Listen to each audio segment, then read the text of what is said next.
As the psalmist said in Psalm 104 verse 24, "O Lord, how manifold are your works. In wisdom you have made them all. The earth is full of your possessions."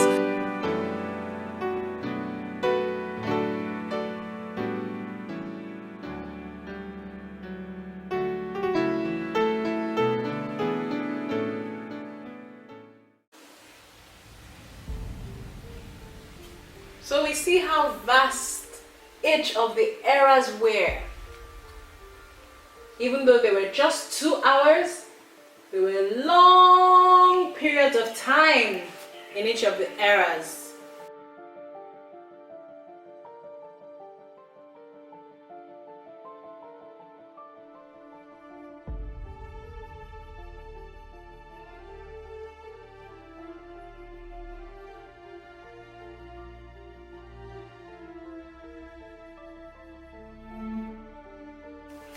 So our study begins with the Proterozoic era, and this jagged edge of the gray strip signifies an interruption in time. I told you that we're only studying approximately the last 2 hours of our clock of eras. So this is the Proterozoic era.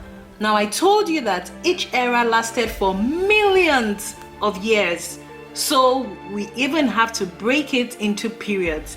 And in the Proterozoic era, we had just one period, which is known as the Precambrian period. The Precambrian period. So what was life like in the Precambrian period? Life was still in its most primitive stage, the very early stages of life. In time, there were still many volcanic eruptions, lots of earthquakes, but a fairly stable surface had formed. In time, the surface of the earth became cold, and by the end of this era, the first glaciation took place. In the early Precambrian sea, when the atmosphere of the earth was unfit for living things to breathe, life had its modest beginnings confined to the water. The first forms of life obtained their vitality by breaking down the organic matter that had accumulated in the sea for millions of years. Single-celled bacteria were responsible for this process, which is called fermentation. As bacteria continue to grow and grow and grow in the sea, all the organic substances would have eventually been totally exhausted by this process of fermentation. For a while, it seemed as if nature had come to an end. In time, before we knew it, the accumulation of a great quantity of carbon dioxide, which actually comes from fermentation, began to bring life out of a seemingly impossible impasse. When it seemed like all life was over, carbon dioxide came. That is why we must never give up in life. We thought that life had come to an end through fermentation, but then carbon dioxide came. And then those living things that contain chlorophyll began to emerge. They began to emerge. They began to emerge.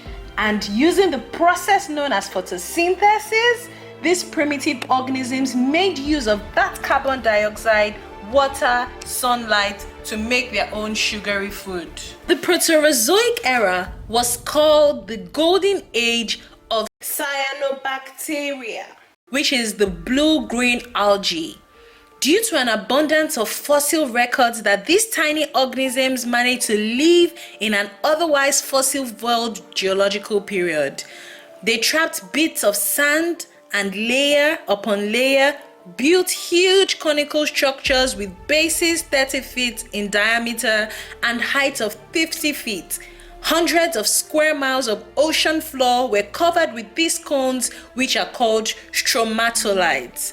According to recent research, the simple two-kingdom classification of life as plant kingdom and animal kingdom is no longer sufficient. 5 kingdoms or more are now generally recognized. Therefore, these radical changes both in nomenclature and in classification are currently taking place. So now, rather than the 2 classification of living things, we now have 5. which is the Monera, which is the bacterial kingdom, the Protista, which is the Protoctist kingdom, the fungi, which is the fungal kingdom, the Animalia, which is the animal kingdom, and the Plantae, which is the plant kingdom. Blue-green algae were once traditionally called Cyanophyta, meaning blue-green plants. In fact, for more than 200 years, they were classified as plants. However, research with the electron microscope has now shown them to have characteristics more like bacteria than plants.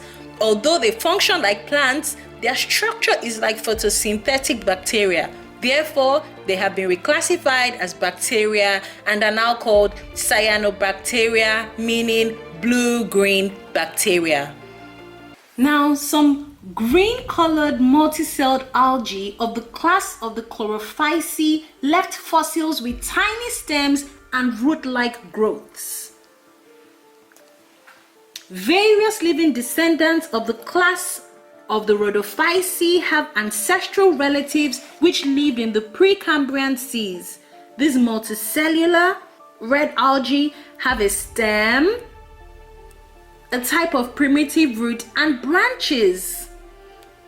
The Phaeophytes, also known as the brown algae, existed in the Precambrian seas, and their fossils show they were related to the modern rockweeds. So what we know as rockweeds today actually came from the Phaeophytes of the Precambrian seas.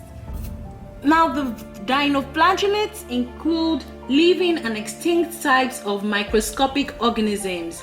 They have characteristic asymmetric forms and were the first living things protected by a woody-like substance related to the cellulose of modern plants. So if you know what the cellulose is in your plants today, that is what these dinoflagellates had when they were existing. Now, the schizophytes are examples of ancient as well as present-day bacteria that live on decomposing organic matter. The schizophytes are examples of ancient as well as present-day types of bacteria that live on decomposing organic matter. They reproduce by simply dividing in two. The schizomycetes are bacteria that are even simpler in structure than the schizophytes. Now, bacteria are extremely hardy living organisms. They can survive freezing temperatures for years. Some flourish in boiling hot springs, and others can even survive in extremely hot acids. Ancient types of bacteria lived in water without free oxygen. Later types developed the ability to tolerate the presence of oxygen, while some modern schizophytes have even come to depend on it for their normal development. Bacteria are responsible for one of the greatest changes in the history of our Earth, the increase in concentration of oxygen from far less than 1% to approximately 20%. Neither people nor animals could have evolved without this change in oxygen level. With oxygen accumulated in sufficient quantity, radical changes in the environment took place. Many fermenting bacteria perished with the growing level of free oxygen, but now new forms of life were able to utilize it and became the most efficient organisms of the time. The first oxygen-breathing living organisms took over and dominated the seas both in number and variety. The amoeba, a present-day organism, may very well have had its origins in the Precambrian seas. By means of the pseudopods, that is, the false feet, this simple one-celled organism can move freely about and capture food. Like the amoeba, the microscopic paramecium over here must also have had its beginnings in the Precambrian period. So the paramecium had its beginnings in the Precambrian period. Countless tiny hairs surround its body and work together like oars. You know, oars that is used in rowing boats. That's what helps this paramecium to move about swiftly through the water. Another microscopic group of organisms called the foraminifers over here also began its development in the Precambrian seas. And they left several living descendants. Their pseudopodia project through tiny holes in their shells. Now, the euglena is a common present-day flagellate. It was given the name euglena, which means true eye, because its eye not only looks like an eye, but it actually functions like an eye. When it sees light, it can detect light.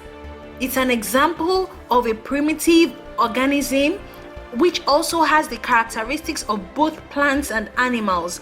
When its eye spots detects light, it feeds itself like a plant by the process of photosynthesis. But where there is no light and it's dark, it eats particles of food from the surrounding water just like an animal. Although euglenas were traditionally classified as protozoans, that is animals, they are now classified as the protokists. So they are no more in the animal kingdom, but now in the protocist kingdom. No fossil remains have been found of this soft-bodied euglena, but scientists think it is responsible to believe organisms such as these existed in the Precambrian seas. Now, the radiolarians over here, the radiolarians did leave some fossils that date as far back as Precambrian times. This exception is due to the fact that these tiny creatures built a beautiful shell with their needle-like projections, usually of silica, and they left rare imprints of themselves in Precambrian rocks. Perhaps the most advanced of all of these animals, all of them, the most advanced in all of them and the biggest is the Hydra. Even though its soft body left no records in the Precambrian rocks, most certainly it developed before the Paleozoic era began. Though simple in structure, that's the Hydra, it's very simple, it's pretty easy to draw. Though simple in structure, the Hydra has 2 layers of cells and must have been the most efficient animal of the primordial sea. Its small size and transparency have enabled it to thrive for untold millions of years to the present. Immediate descendants of the Hydra were able to develop a 3rd layer of cells which provided the opportunity for life to progress to more complex forms. Hydras are grouped in the phylum Cnidaria, previously called the Coelenterata, to which jellyfish, sea anemone, and corals belong.